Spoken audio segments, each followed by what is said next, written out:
Hello, this is Sierra, welcome to another video. Today we're doing another video in reading in chapter 14 of Hermitcraft Freedom. And of course, we're in Impulse's perspective. You can probably tell from the title's video. If you haven't read the other chapters, there is a playlist where you can catch up if you want to watch there. But I do link the next video when available in there. Yeah, in the description, of course. There are subtitles for when I read the chapter, but let's get right into it. Yeah, there's gonna be spoilers. Things are happening, and yeah, let's do it.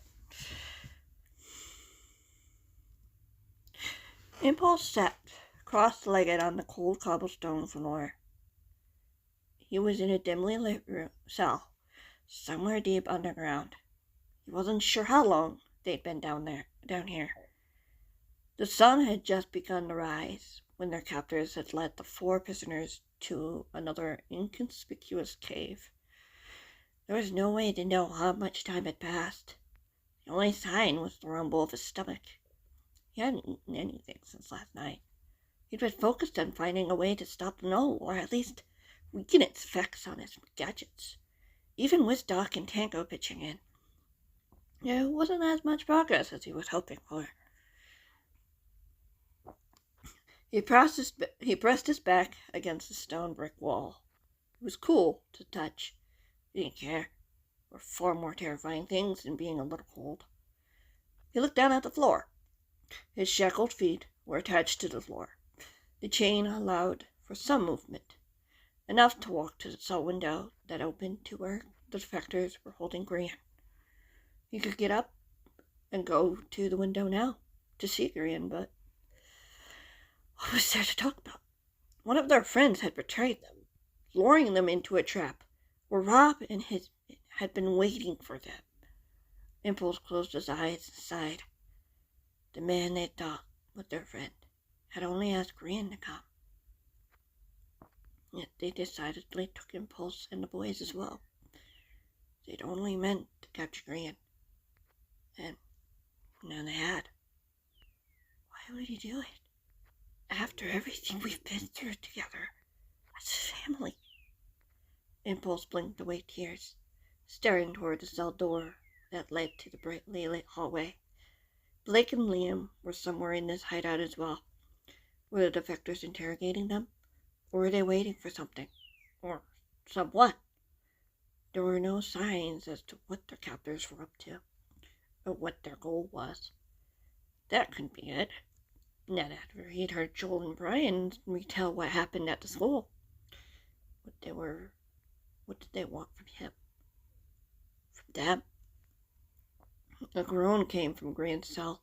Impulse turned his head, in time to see a shadow pass the window before Grian's face appeared behind the iron bars. No luck? Impulse asked. Grian shook his head. You? Head bandits blocking everything, Impulse replied, slowly getting to his feet. Thoughts, motions, I can't reach anyone. Me neither. Impulse crossed the room to stand in front of the window. He could see Grian's eyes were swollen from crying. The younger hermit looked up at him. Uncertainty danced in his eyes. Maybe we could try it together, Impulse suggested. Hope sparked in Grian's eyes. Would that work? I don't know, but I've tried everything else. What about the dream world? I'm not tired, Impulse said. You didn't sleep at all last night. I wanted to know how they made the gnoll. Grian shook his head again. We should try that. Even if Gerald shows up, we could try one of those exercises. It worked with Gem and Pearl. Okay, Impulse sighed, stifling a yawn. It might not work. We have to try, Grian insisted. If we can't reach them, it's as likely they can't reach us. They won't know how to find us. They will, Impulse stated. Grian smiled sadly. You don't seem so sure. Nothing about this makes any sense, Impulse admitted. Yeah. Impulse let out another sigh. I hate this. This silence. I don't know what's going on. What's happening? Are the boys okay? What did they want with us? I know what they want with me, Grian said quietly. And if they knew you knew one of Stampy's secrets, don't. I get it, Impulse said quickly. I can't tell them. You won't, Grian agreed. I won't either. You think they know? Impulse whispered. Grian shrugged. You heard him? They know Stampy is hiding something. I'm guessing they think it's some big revelation that will prove Gerald was right all along. Let's let them think that, whatever it takes. You don't have to do this alone. Grian's smile widened. I hope so. Impulse replied. You know we can hear you, right? A voice asked from behind. Impulse jumped, whirling around to see a couple of defectors standing outside the iron door. They were tall and muscular, their faces obscured by the shadows. The iron door unlocked as one of the men disappeared from his cell door. Carniver wants to see you. Carniver? Grian asked. Impulse looked over at his friend, spotting and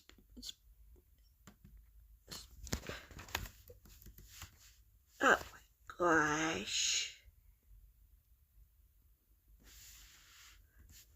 That's annoying. I have to scroll back down. Hang on.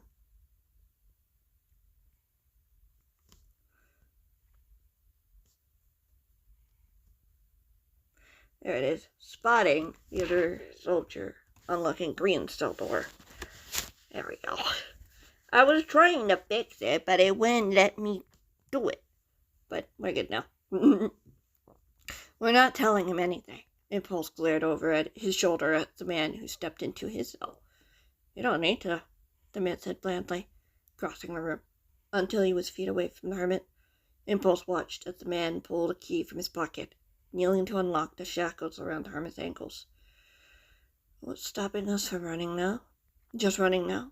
Impulse raised an eyebrow as the man rose to his feet. If you try to leave this space without permission, the headband will detect that and give you a nasty surprise. The man smiled. We found some cool wireless redstone of our own to use. Look at you, Impulse frowned, reaching for his headband, which was making a soft, barely audible hum.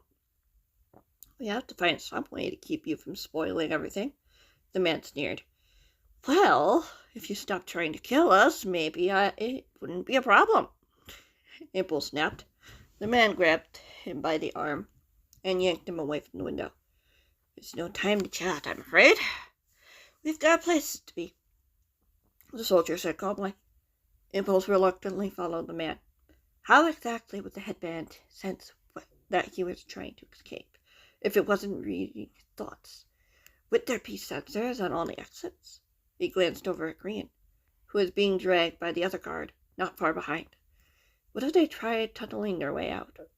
Impulse paused at the thought, waiting for any hint that the headband had hurt him, or whoever was controlling the shock. Nothing. He met eyes with Grian, seeing a similar glimmer in the dark abyss. Maybe there was a loophole they could use after all. If only they could get their hands on a pickaxe or tools that they needed to make one. That was going to be the hard part.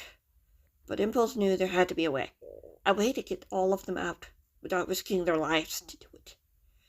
Before Impulse could think of a more solid plan, the soldier holding him shoved him through an open doorway. He stepped into a small room with 3 cells lining the back wall. All of the cells were occupied, containing a cot, a table, and a chair. The prisoner's ankles were shackled to the bed as the hermit's blood ran cold.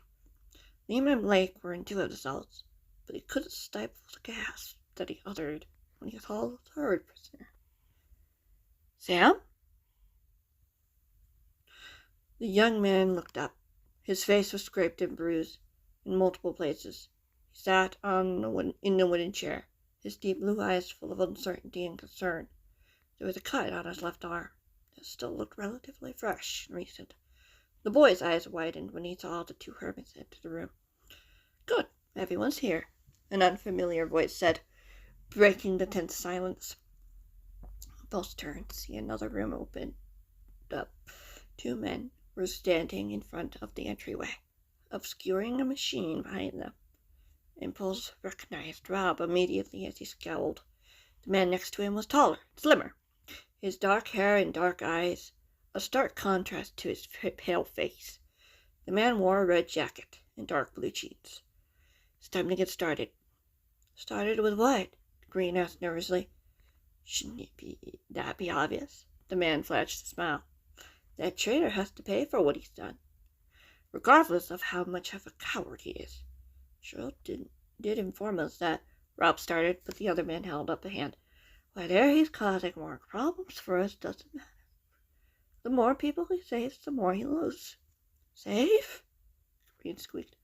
Don't you know? The man laughed. Your friend is playing a hero, saving towns from raids and YouTubers from consequences of their actions. From the consequences of their actions. Isn't that a good thing? Impulse asked. They're protecting your people while you obsess over a lie made by a dead man. Dead doesn't mean he's gone. Robert narrowed his eyes. You should know that. Impulse swallowed, looking over at the boys in their cells.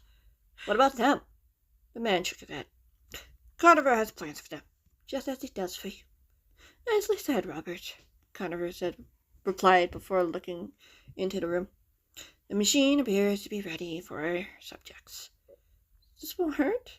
Green piped in. Robert smiled. No.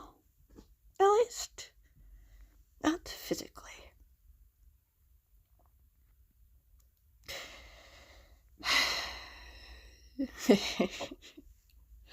I can't say anymore. That is the end of that chapter. I hope you guys enjoyed. Yeah, a little bit of a cliffhanger, but yeah. Next chapter will be chapter 15, and it'll be focused on Aaron's perspective over at False's base. So if you're a False fan, you get a little bit. Of course, I could have done it in a False's perspective, but I wanted to do Aaron's first, because I thought it would be interesting. But, yeah. False is always open to have a perspective next time. I have no problem with that. She has yet to have her own perspective, to be fair. Would you guys like to see that? Probably. See other hermits getting their own perspectives, seeing what they go through. I've got plenty, but yeah. Anyway, that's going to be it for this video. I hope you guys enjoyed. Thank you guys so much for watching, and apologies for the cliffhanger, but yeah. Gotta fill you in, and then we keep on going.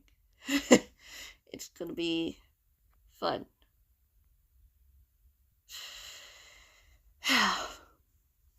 And if you've been following along the story, there have been clues.